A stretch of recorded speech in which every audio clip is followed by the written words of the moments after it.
sinabi ho na the Secretary General will be here to administer the oath and the verification. Pumila na yung mga pipirma. Saan po pumila? Doon ho sa kasi kung illustrate ko ho, nahandun ho si speaker, doon ho nag-PowerPoint presentation, kaming lahat ho nakaharap doon. So doon ho sa baba ni speaker, doon sa harap ho. Ito po, ilan pong mga tao ang tansyan yung nakita nyo na gusto pong pumunta doon para pumila? Ano po ba ang naging sistema ng pagpirma? Nakapila ho sila, tapos meron din hong nakakumpul doon sa pumipila, Your Honor.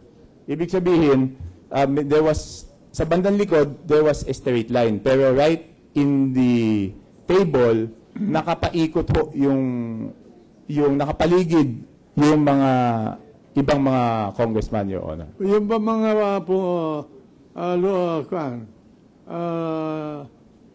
nasa linya ay yun din yung mga tao na nandun sa caucus?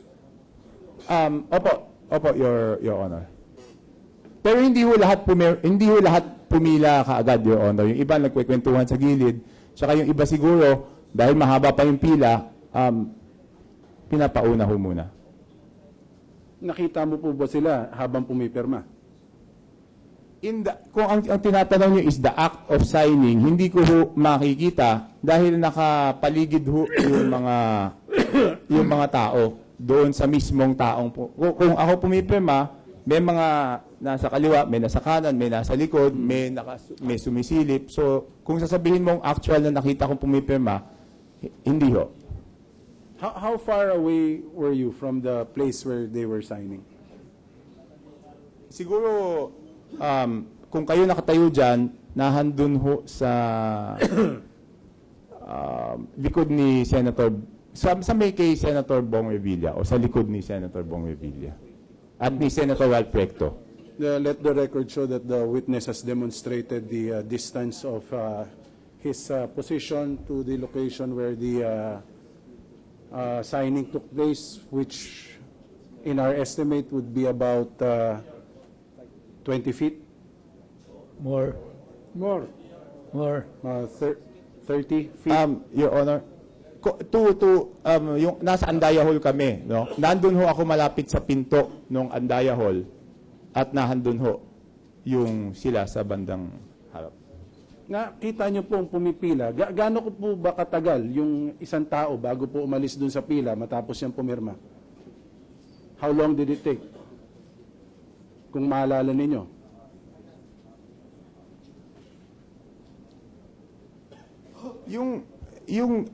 Tulad na nasabi ko kanina, hindi ko nakita yung kanilang pagpirma. Ang nakikita ko, pupunta sa harap yung isa, tapos aalis dun sa mismong gitna, either pupunta siya sa gilid, makikipag-usap po, or pupunta sa bandang likod. So yun ho ang tinatanong yung time. Opo, yung pong time na yun, gaano katagal?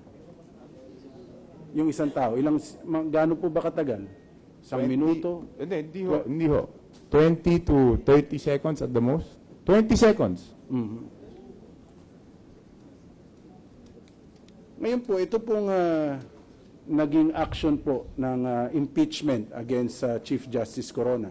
What other measures has been filed in Congress involving the judiciary, if you know? Isa ho, meron hong... Objection, Your Honor.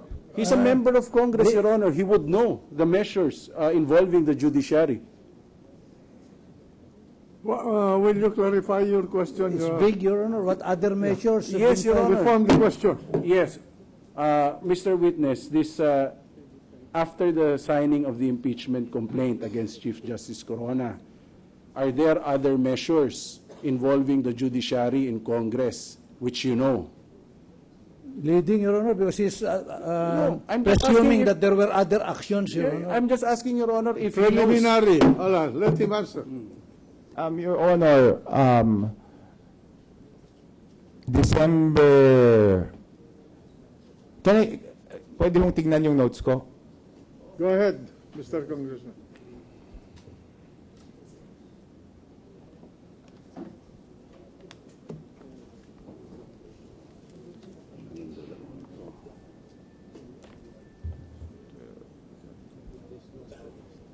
The witness, Your Honor, is going over his notes. Let the December 7 ho, December 7 was a Wednesday po, Your Honor.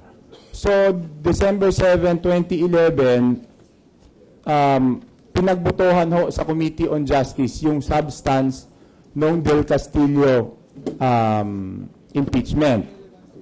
Okay?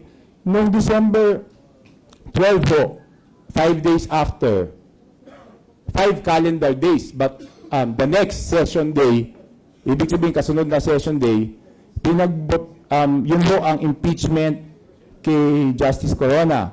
Tapos, noong December 13, base ho dito sa news reports, which quoted Chairman Neil Tupas, sabi ho dito sa Inquirer tsaka sa Philippine Star, House Committee readies impeach Raps versus 2 more justices, He's Your Honor. testifying on a newspaper report, hearsay, Your Honor. Your Honor, he has already testified, Your Honor, on newspaper clippings in his possession, and there was no objection. So I don't understand why. That's our there- prerogative. We Yes. cannot object to the other. Let the witness answer. Anyway, that's a matter of record in the newspaper. It can be very. So uulitin ko lang ho, Mr. Senate President, Your Honor. December 7, 2011, pinagbotohan ho sa Committee on Justice yung substance ng Del Castillo impeachment alleging him of plagiarism. Objection, Your Honor, it's not responsive because this is December 7 and the question is, pagkatapos, Hindi after po, December sinabi ko 12, po meron pa was pong there iba. any action?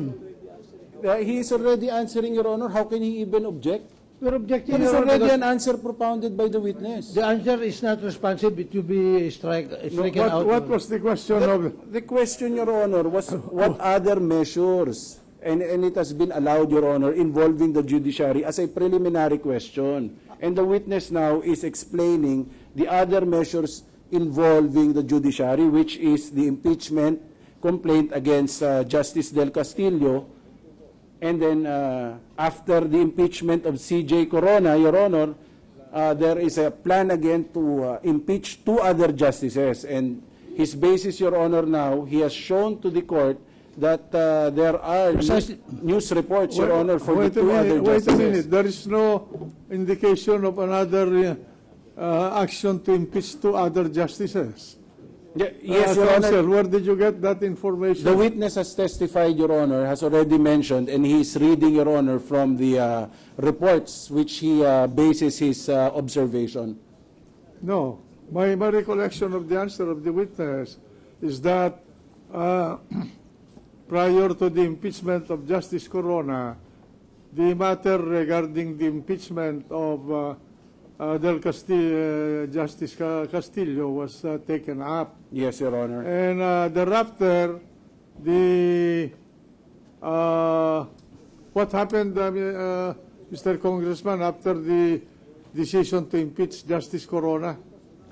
Si Chairman Tupas ho na-interview ng December 13 at lumabas ho sa Philippine Daily Inquirer at sa Philippine Star ng December 14 na may dalawa pa ho. 2 more SC justices would also undergo impeachment for alleged graft and corruption. Well, anyway, let the witness answer. That can be rebutted by the prosecutors who are here and being named by the witness. Go ahead. What is your proof, Mr. Witness, that there was such a decision to... Is it already answered? It No, was, no, I'm it asking- was an interview. It was in news articles, Your Honor.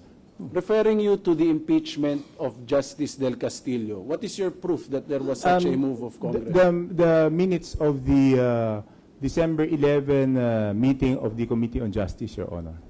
I am showing to you the copy of the minutes of the December 7, 2011 Committee on Justice meeting. Is this the document which you are referring to? The witness said December 11, Your Honor. December 7, 2011. Never mind about Sorry, the date. I The stand document will establish the date. I stand corrected, Your Honor. December 7, yes. Okay. May we request, Your Honor, that this document be marked as our exhibit number Mark it accordingly. 113. Mark it accordingly. Do you have copies of the, referring to the intention of Congressman Neil Tupas to impeach 2 more justices? Do you have copies of that? Wait a minute. What's the relevance of that? Your Honor, That question. Your Honor, he has already answered that